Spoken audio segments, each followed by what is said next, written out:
Continuamos en esta cita con el doctor Marcelo Lam en Vida con Salud para conocer sobre la medicina china y los avances más relevantes de la medicina integrada contra el cáncer y otras enfermedades. Doctor Lam, adelante. Lam en Vida con Salud. Adelante, Jenny. Doctor, los medicamentos que se usan en medicina oriental, ¿vienen de China o se hacen aquí? Buena pregunta. Muchos se hacen aquí, se formulan aquí y se fabrican aquí, pero la materia prima puede venir de China, de la India, de Taiwán, de Corea del Norte, Corea del Sur, perdona, de Japón, de muchos lugares, pero mayormente los suplidores, tanto en materia prima para producir medicamentos occidentales, o sea, la llamadas drogas farmacéuticas, como también las fórmulas herbarias tradicionales chinas, mayormente vienen de China y de la India. Déjame, ya que me hiciste esta pregunta, hacer un comentario, porque a veces he escuchado personas que por razones emocionales, pues te dicen, pues no, yo no uso nada de China, o evito, o no compre, o no utilice nada de China. Eso es un gran error, porque aunque estamos muy enojados con el sistema de gobierno de allá, pues las industrias no son todas del gobierno ni nada de eso, hay industrias privadas. Es un sistema muy complejo de hablar sobre esa situación de ellos allá, pero hay una realidad. Hay incluso productos que usamos o que se usan en quimioterapia y otros tratamientos que no son sustituibles porque son sustancias de plantas nativas de esa área del mundo que tendríamos que comenzar a cultivarlas acá y no tenemos esos recursos por lo menos inmediatamente disponibles. Habría que ver si muchas de esas plantas crecen acá, tendrían que surgir nuevas granjas, ¿no? Lugares, terrenos preparados para cultivar esas plantas, etcétera. Porque son plantas nativas de China o del noreste asiático o de la India, por ejemplo. Te pongo un ejemplo, el irinotecan, que es el extracto de la planta que botánicamente se conoce como Campotecan acuminata. De ahí es que se saca esa medicina, el irinotecan, que es muy usado incluso para los cánceres del aparato digestivo y, por ejemplo, cáncer de páncreas y cáncer de colon. Esos son productos de una planta nativa de allá, no se puede sustituir por otra acá. De modo que hay muchas personas que por emoción pues dicen cosas que no tienen sentido, lógica, por lo menos ni científica ni comercial. Ahora, respondiendo tu pregunta, la medicina herbaria, al igual que la materia prima que se usa para hacer los productos de farmacéuticos, muchos vienen de China y muchos vienen de la India, pero también otros vienen de otras partes, que no es solamente China y la India. Doctor, pero usted nos ha comentado en otros programas que en la medicina convencional hay productos que derivan de la medicina herbaria. Sí, este mismo que te menciono, el irinotecan, es una medicina herbaria que se usa, está aprobada como quimioterapia en Occidente, pero hay muchísimas medicinas convencionales derivadas de la medicina herbaria, como por ejemplo la vincristina o la vinblastina. También otro producto que deriva de una planta de medicina tradicional china son los etoposides, o sea, esa deriva de una planta. El nombre convencional de esa planta creo que es Podophyllum pentatum. Podophyllum pentatum, de ahí se extrae el etoposide y también otro derivado que es primo hermano o hermano de este, que se llama comercialmente teniposide. Todo eso son medicinas herbarias, de medicina derivada directamente de la medicina tradicional china, de la medicina oriental. Pero hay muchísimos otros productos de origen herbario de uso común en medicina convencional, como por ejemplo el digitalis, que se usa para problemas cardíacos, problemas del corazón, muchísimos otros. Incluso hasta la misma aspirina es un producto de origen herbario, lo que hoy día se fabrica de manera sintética. Bueno, también hay aspirina de origen natural, ¿no? Pero muchísimas medicinas que se usan en la medicina convencional también derivan de la medicina herbaria. O sea que sin saberlo y diciendo que la medicina tradicional china no sirve, estamos usando productos de la medicina herbaria. Oh, sí, no, pero eso es muy común. Eso está basado en el desconocimiento y es perdonable porque si viene de parte de un profesional, también es perdonable porque los médicos en medicina convencional no reciben entrenamiento en medicina herbaria. Ellos no saben cómo usar la medicina herbaria para curar o aliviar enfermedades. Eso es entendible, ¿no? Doctor, usted nos habla sobre la existencia de estudios realizados y la disponibilidad de tratamientos de origen herbario efectivos contra el cáncer. ¿Por qué entonces no sabemos de esos estudios o no conocemos la disponibilidad de esos tratamientos? Muy buena pregunta. Mira, Jenny, hay varias razones para eso. Yo diría a nivel individual, las razones pueden ser múltiples. Identifico algunas, por ejemplo, la principal es la falta de motivación y de interés de los profesionales y de los investigadores, porque no pueden conseguir o es muy difícil conseguir la propiedad intelectual. Tienen que modificar genéticamente un producto natural para poder decir, bueno, mira, este producto lo desarrollamos nosotros y necesitamos la propiedad intelectual o nos pertenece la patente. Realmente esa es una de las causas que afecta mucho que las personas que necesitan tratamiento, pues esa medicina no esté disponible inmediatamente, se hace más difícil. O sea, la falta de motivación. La segunda es el desconocimiento sobre la medicina oriental, tanto a nivel académico como a nivel clínico. Muchas personas aún desconocen que la medicina oriental es incluso una profesión licenciada, controlada y disponible en los Estados Unidos. Y luego también muchas personas asumen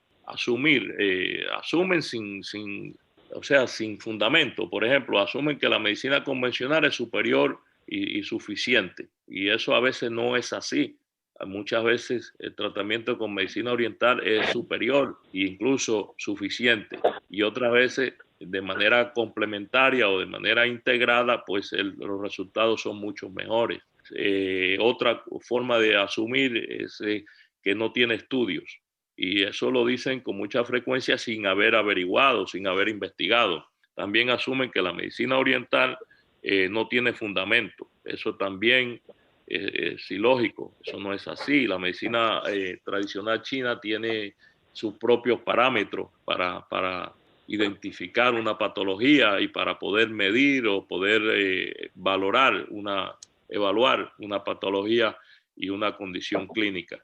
También asumen que no es legal. Eso es una asunción muy frecuente y no es verdad.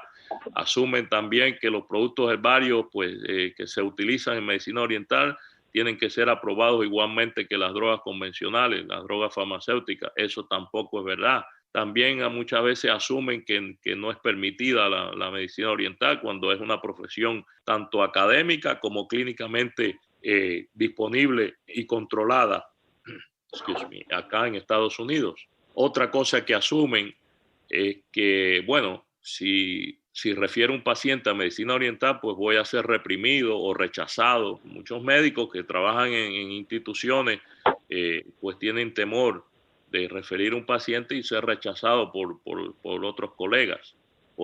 Todo basado en ignorancia, todo basado en desconocimiento y todo es falso. Todas esas asunciones son falsas. Y por otra parte, a nivel empresarial, otro factor que también influye en que la medicina oriental no se conozca aún más es la propiedad intelectual, como dije anteriormente. No hay interés en las compañías en invertir millones y millones de dólares que se necesitan para hacer una investigación en un producto que después no lo van a recuperar porque no pueden obtener o les es muy difícil obtener una propiedad intelectual, o sea, un patente por esos productos. También la ausencia de conocimiento y la falta de interés y el temor a la integración. Eso es otro tema, porque las instituciones a veces tienen temor a integrar la medicina oriental porque piensan que, bueno, pues piensan que va a haber competencia o que es contraproducente para ellas, para su ganancia, y ahí entra lo que es el factor de interés, pero realmente no es así. Hoy día se están dando cuenta que incluso si tienen la medicina oriental disponible en sus instituciones, pues mejora la calidad de cuidado de salud que le brindan a las personas, y también pues lo pueden usar de manera complementaria y no compite, sino mejora, y incluso el prestigio de esas instituciones mejora cuando tienen esos centros disponibles, como el MD Anderson, que ya tiene una clínica de medicina integrada, también el Sloan Kettering Cancer Center, la clínica Mayo, el MD Anderson, todas esas instituciones hoy día ya tienen una clínica o un departamento de medicina integrada, y eso está cambiando, pero toma tiempo. Hay muchas instituciones y todavía no solamente desconocen el beneficio que puede dar la medicina oriental a sus pacientes, pero también desconocen que pueden mejorar sus ganancias y que no compite, porque ni el médico de medicina oriental puede proveer medicina convencional, ni el médico de medicina convencional tiene conocimiento ni puede proveer medicina oriental. Ninguno de los dos se sustituyen, más bien se complementan. De modo que todo eso está cambiando. El temor a la integración, quiero decir, tomará bastante tiempo, pero está cambiando. En realidad, entonces, lo que menos importa es que el paciente pueda beneficiarse con lo mejor de ambas medicinas. Bueno, sí, por muchos factores, pero también afortunadamente vivimos en un sistema libre, pero también en un sistema donde las personas y las empresas también tienen la libertad de hablar sobre lo que les interesa, y la libertad también de no hablar, de no mencionar sobre lo que no les interesa. Es una libertad amplia, o sea, si me interesa hablar sobre un tema, hablo, pero si no me interesa hablar sobre otro, no hablo. O sea, las personas aquí, no solamente las personas, las empresas, tenemos la libertad amplia de hablar o no hablar sobre un tema. Correcto.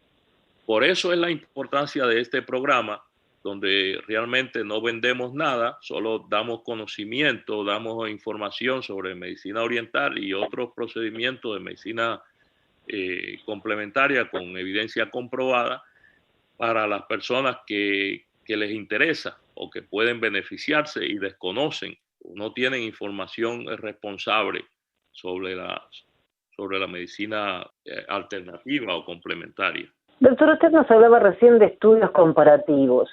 Esa medicina que mencionó al comienzo, ¿tiene estudios comparativos, por ejemplo, con respecto a beneficios con la quimioterapia? Sí, cómo no. Por ejemplo, el triptolide, si te refieres al triptolide, Sí.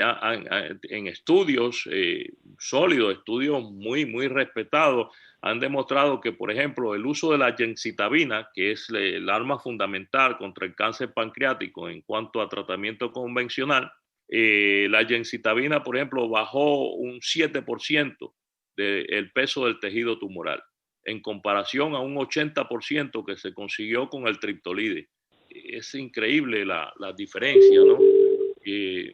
La acción antiangiogénica del triptolide y la acción antineoplásica en general, porque no solamente inhibe la formación de nuevos vasos sanguíneos en los tumores, pero también inhibe, interrumpe, digamos, la transcripción de esas células, no permite que esas células se puedan duplicar.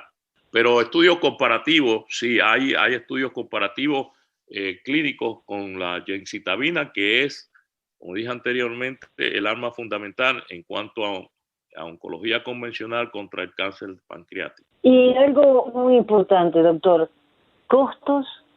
Sí, en términos de costo, Jenny, la medicina herbaria es siempre más barata, menos costosa que la medicina, las drogas farmacéuticas o los tratamientos convencionales.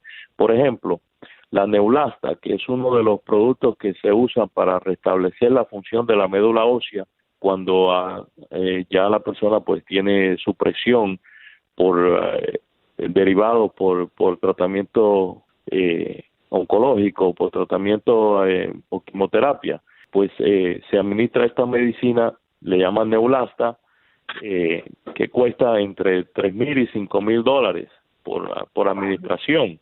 Incluso la medicina en sí, y ya esto es una opinión personal, para mí es contraproducente para un paciente oncológico, para un paciente con cáncer, porque la Neulasta promueve el factor de crecimiento, o sea, es necesaria para restablecer la función de la médula ósea, que hacer que la médula ósea produzca nuevamente células. Pero esa misma acción es contraproducente porque para un paciente con cáncer, porque le ayuda a producir nuevos vasos sanguíneos y crecimiento exponencial del tumor. Y es muy costosa comparado con, por ejemplo, la acción del astrágalus, que una inyección de astrágalos puede costar incluso $120, digamos. Y imagínate que una caja de ampolletas de astrágalos trae 30 o 35 ampolletas por caja y el tratamiento completo, o sea, la caja completa lo que cuesta son $1,200. De modo que no hay comparación entre el costo de la medicina herbaria y el costo de la medicina de las drogas convencionales, que es astronómico. No sé si esto responde tu pregunta. Sí, vaya que responde. Doctor Land, hablando precisamente sobre comunicación, algo muy interesante es la diferencia en el lenguaje que utiliza la medicina oriental. ¿Por qué no nos habla sobre esto? Sí, es interesante porque la medicina convencional y la medicina tradicional china tienen su propia terminología, digamos. Entonces, a veces pues puede ocurrir una falta de comunicación entre un sistema y otro si la persona no está familiarizada con la terminología. Ya eso está reduciéndose bastante porque el médico de medicina oriental pues es mandatorio que tiene que estudiar medicina convencional en cuanto a las ciencias básicas y las terminologías, etcétera. Eso no es así en cambio en cuanto a la formación del médico convencional con pocas excepciones, pues no conoce la terminología de la medicina tradicional china, que para ellos incluso es muy poco útil, no la entienden, incluso no tiene sentido para ellos. Por ejemplo, digamos, fuego en el hígado, humedad caliente interna, deficiencia yin del riñón, viento en la sangre, etcétera. Son terminologías que no tienen sentido para ellos, incluso le puede dar un sentido de que es algo que no es científico, un sentido erróneo, porque sí lo es, y también incluso hasta puede pensar que la persona que lo dice no está bien de la cabeza, porque por ejemplo, ¿a quién se le ocurre fuego en el hígado? No hay tal cosa, en el fuego no hay fuego en el hígado, pero es el nombre de la patología, es el nombre que describe un síndrome, una función fisiológica en el cuerpo. De modo que es muy importante en cuanto a la terminología entenderla. Por ejemplo, son términos que describen patología, sin embargo, una persona que no conoce la medicina oriental pues piensa que estos términos describen más bien la naturaleza exterior o los fenómenos meteorológicos, por ejemplo, nada que ver con la medicina. Por ejemplo, calor en el hígado puede ser, toxicidad hepática, mientras que fuego en el hígado puede referirse a un caso de hepatitis. Viento en la sangre, por ejemplo, se refiere a la coagulación sanguínea. Ahora, viento en la sangre afectando el cerebro significa posiblemente un ACV, un accidente cerebrovascular. Presión arterial elevada por deficiencia yin de riñón. Esa expresión no la entiende el médico convencional, y lo que describe es una condición en la que el elemento agua no es suficiente para controlar el elemento fuego. Ese lenguaje no lo entiende el médico convencional, lo cual quiere decir presión alta por deficiencia renal, en la función renal. De modo que esto te lo digo como comentario. Es obvio que los lenguajes pues son dos sistemas diferentes de comunicación, pero describen los dos la misma condición médica. La condición médica no cambia, es la manera en que se describe. El médico convencional o la enfermera convencional no entiende esa terminología, a no ser con algunas excepciones de personal que ha estudiado medicina oriental. Te menciono algo. Para mí eso siempre yo lo veo como las personas que hablan diferentes idiomas, y uno puede decir, bueno, pero como yo no lo entiendo, ese idioma que habla él, pues no sirve para nada porque yo no lo entiendo. Pero eso es un error grave, porque el hecho de que uno no entienda un idioma no quiere decir que la persona sepa expresar. La persona va a expresar en su propio idioma lo mismo que tú estás expresando en el tuyo. Eso es muy interesante y es importante porque, por ejemplo, una vez yo estaba, gracias a Dios, afortunadamente para ese paciente cerca, en un hospital, estaba atendiendo un paciente cerca de un paciente que llegó por emergencia, y era un paciente, un señor taiwanés, un chino de Taiwán, y hablaba muy poco inglés, lo que llamamos broken English, y en su inglés malo, digamos, él pudo decir, o él decía, yo, cuando le preguntaron de qué usted padece, él dijo, yo padezco de viento, tengo viento. Y entonces las personas inmediatamente asumieron, los médicos y las enfermeras, que él tenía un problema gastrointestinal. Yo tuve que correr y hablar con él y entonces explicarle después a ellos que viento significa que él había tenido episodios de coagulación, tenía historia de coagulación en la sangre. Y entonces, en mi opinión, eso pudo salvarle la vida a ese paciente, porque si realmente, yo no sé lo que pasó después, pero si realmente lo hubiesen tratado como un problema gastrointestinal, estaba muy lejos de la seriedad del problema que presentaba él. ¿Me explico? Entonces, el conocer el idioma, la terminología es importante, porque también las personas asumen, hay mucha asunción, uno puede asumir falsamente, asumen que en todas partes del mundo pues se usa la misma tecnología y la misma terminología y lo mismo todo, y la misma medicina y todo, y no es así. Hay dos sistemas, bueno, hay más sistemas, pero hay dos sistemas grandes, de sistemas comprensivos de salud, que es la medicina oriental y la medicina convencional. Y si uno, se trata con medicina convencional, van a ser los mismos términos en todas partes del mundo. Lo mismo ocurre con la medicina oriental. Es que es complicado entender estos términos. Entonces, si una persona desea tratarse con acupuntura o medicina oriental, necesariamente debe buscar un médico que le pueda explicar a uno qué significa un diagnóstico tan raro como viento en la sangre, ¿no es así? Es correcto.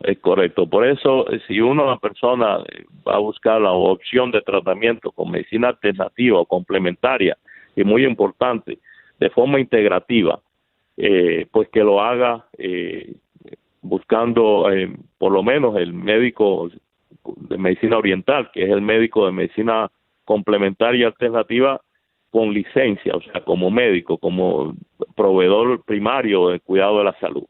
Eso es importante, y particularmente si busca ayuda incluso con medicina oriental. ¿Y por qué digo esto? Bueno, es una lógica racional, pues uno buscaría, si tiene un problema renal, pues buscaría ayuda de un nefrólogo para resolver su problema, a pesar que la medicina oriental también tiene muchos productos que pueden ayudar, pero es siempre necesariamente, si uno tiene un problema renal, pues que lo vea un nefrólogo. De la misma manera, si usted desea tratamiento sin drogas convencionales, quiero decir, usted debe buscar ayuda de quien sabe qué medicinas de origen natural usar y cómo utilizarlas. Y en esa área, pues, es el médico de medicina oriental quien tiene el conocimiento y la licencia para usarla. El médico de medicina alópata o medicina osteópata, quiero decir, la medicina convencional, pues sabe cómo manejar las drogas farmacéuticas o el tratamiento con drogas farmacéuticas, pero no sabe cómo manejar un tratamiento con medicina herbaria. Y lo mismo ocurre viceversa, ¿no? Entonces uno debe buscar siempre el especialista que conoce su área de trabajo. Doctor, se nos escapó el tiempo, pero sería interesante volver en otro programa sobre esto porque es sumamente curioso para nosotros y puede ayudarnos en algún momento en que escuchemos algo de esto y saber por lo menos de qué están hablando. Correcto. Bueno, con mucho gusto. Como siempre, tratamos de hacer aunque sea una pequeña diferencia en cuanto a dar información responsable y útil para las personas que buscan o que necesitan ayuda y andan buscando pues algo alternativo o integrativo, pero de manera profesional. Muchísimas gracias, doctor. Hasta la próxima semana. Gracias, Tito. Este programa ha sido posible gracias a TCN Physicians, la clínica del Dr. Marcelo Lam en Miami. Teléfono 305-267-4560. Vida con Salud se transmite cada sábado a las 8:30 de la mañana y domingos a las 9 de la mañana. Les deseamos salud y suerte.